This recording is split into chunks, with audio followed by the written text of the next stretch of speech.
Hi hello అండి, అందరూ ఎలా ఉన్నారు? Welcome to my channel. ఈరోజు నేను చేయబోయే రెసిపీ వచ్చి వాము జావా. దానికి కావాల్సిన పదార్థాలు, తయారీ విధానం చూద్దాం. ముందుగా 2 కప్పుల రేషన్ బియ్యాన్ని తీసుకొని శుభ్రంగా 4 సార్లు కడిగి ఇలా వాటర్ లేకుండా ఉంచాలండి. ఇప్పుడు ఇవి బాగా నానాయి కదా, వీటిని చేతితో ఇలా అంటే నూకలా తయారవుతుంది. మరీ మెత్తగా అంటే పిండిలా అయిపోతుంది, బాగోదు. అలాగే 4 ఉల్లిపాయలు, 4 పచ్చిమిరపకాయలు ఇలా కట్ చేసి ఉంచాలి. అలాగే ఒక 5 ఎండుమిర్చి, ఒక స్పూన్ వాము, ఒక చిన్న అల్లం ముక్క ఇలా కట్ చేసి ఉంచాలి.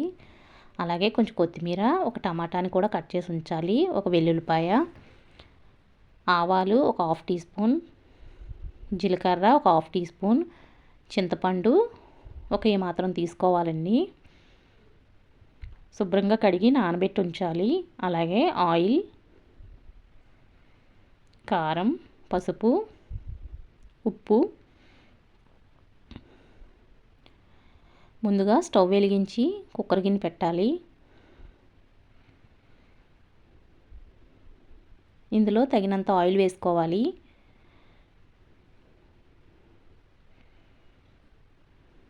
ఆయిల్ వేడెక్కాక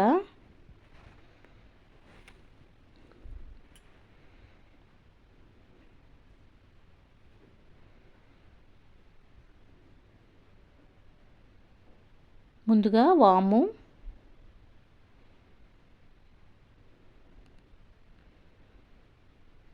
అలాగే జీలకర్ర, ఆవాలు కూడా వేసుకోవాలి. మనం ముందుగా దంచిపెట్టిన వెల్లుల్లిపాయను కూడా వేసుకోవాలండి.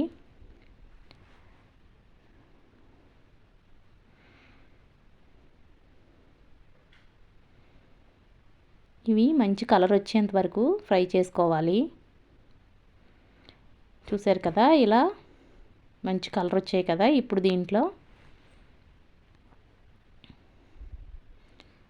మనకి ఈ కలర్ రావడం వల్ల వాము జావ అనేది మంచి ఫ్లేవర్ వస్తుందండి. అలాగే ఎండుమిర్చి ముక్కలు,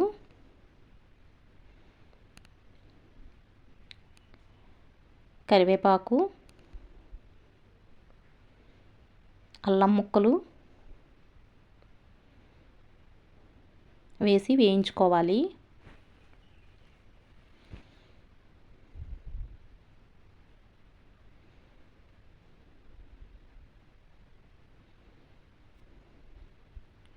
ఇప్పుడు దీంట్లో ముందుగా కట్ చేసి పెట్టిన ఉల్లిపాయలు, పచ్చిమిరపకాయలు కూడా వేసుకోవాలి.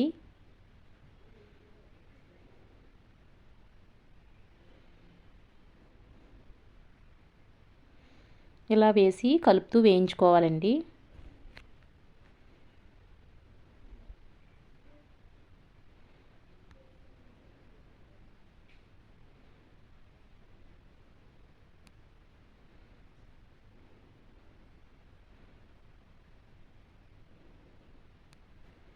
చూసారు కదా, మనకి మంచి కలర్ వచ్చాయి. ఇప్పుడు ఇందులో టమాటా ముక్కలు కూడా వేసుకోవాలి.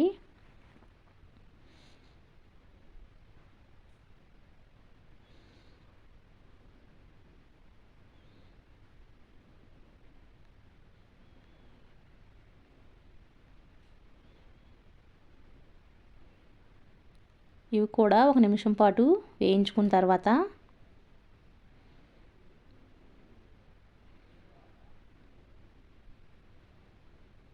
ఇందులో 1 టీ స్పూన్ పసుపు,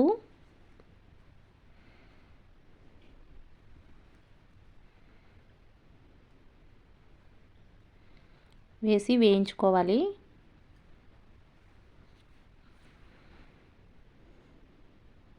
ఒకసారి కలిపి వేయించిన తర్వాత 1 స్పూన్ కారం, 1 స్పూన్ పంచదార, అలాగే తగినంత ఉప్పు వేసి ఒక్కసారి కలపాలి.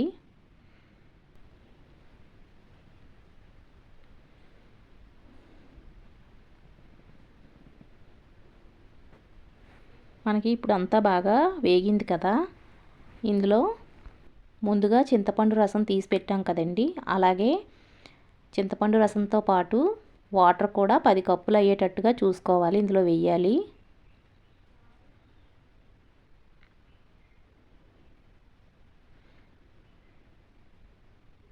వాటర్, చింతపండు రసం కలిపి 10 కప్పులు వేసిన తర్వాత ఒక్కసారి ఉప్పు అనేది మనకు సరిపోయిందా లేదా చూసుకోవాలి. అలాగే ముందు కడిగి పెట్టిన రైస్ ఉన్నాయి కదండి, అవి కూడా ఇందులో వేసుకోవాలి.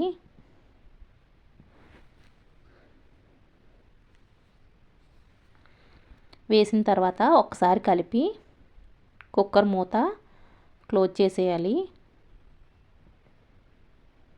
మనకి 4 విజిల్స్ వచ్చినంత వరకు ఉంచి స్టవ్ ఆఫ్ చేసుకోవాలి. 4 విజిల్స్ వచ్చిన తర్వాత ప్రెషర్ పోయాక మూత తీసి చూడాలి. చక్కగా ఉడికిపోయిందండి. ఇప్పుడు ఒక్కసారి అంతా కలుపుకోవాలి. మనకి చూడడానికి పలచగా అనిపించిన వేడి చల్లారే కొద్దీ చిక్కబడిపోతుంది. ఇది వేడివేడిగా తింటేనే బాగుంటుంది. ఈ వాముజావ టేస్ట్ అయితే చాలా బాగుంటుందండి. ఒక్కసారి మీరు కూడా ట్రై చేయండి. వర్షాలు పడేటప్పుడు కానీ జలుబు చేసినప్పుడు కానీ మనకి ఇలా చేసుకొని తింటే చాలా బాగుంటుంది. చలికాలంలో కానీ చాలా సూపర్గా ఉంటుందండి. ఒక్కసారి మీరు కూడా నచ్చితే ట్రై చేయండి. Please like, share.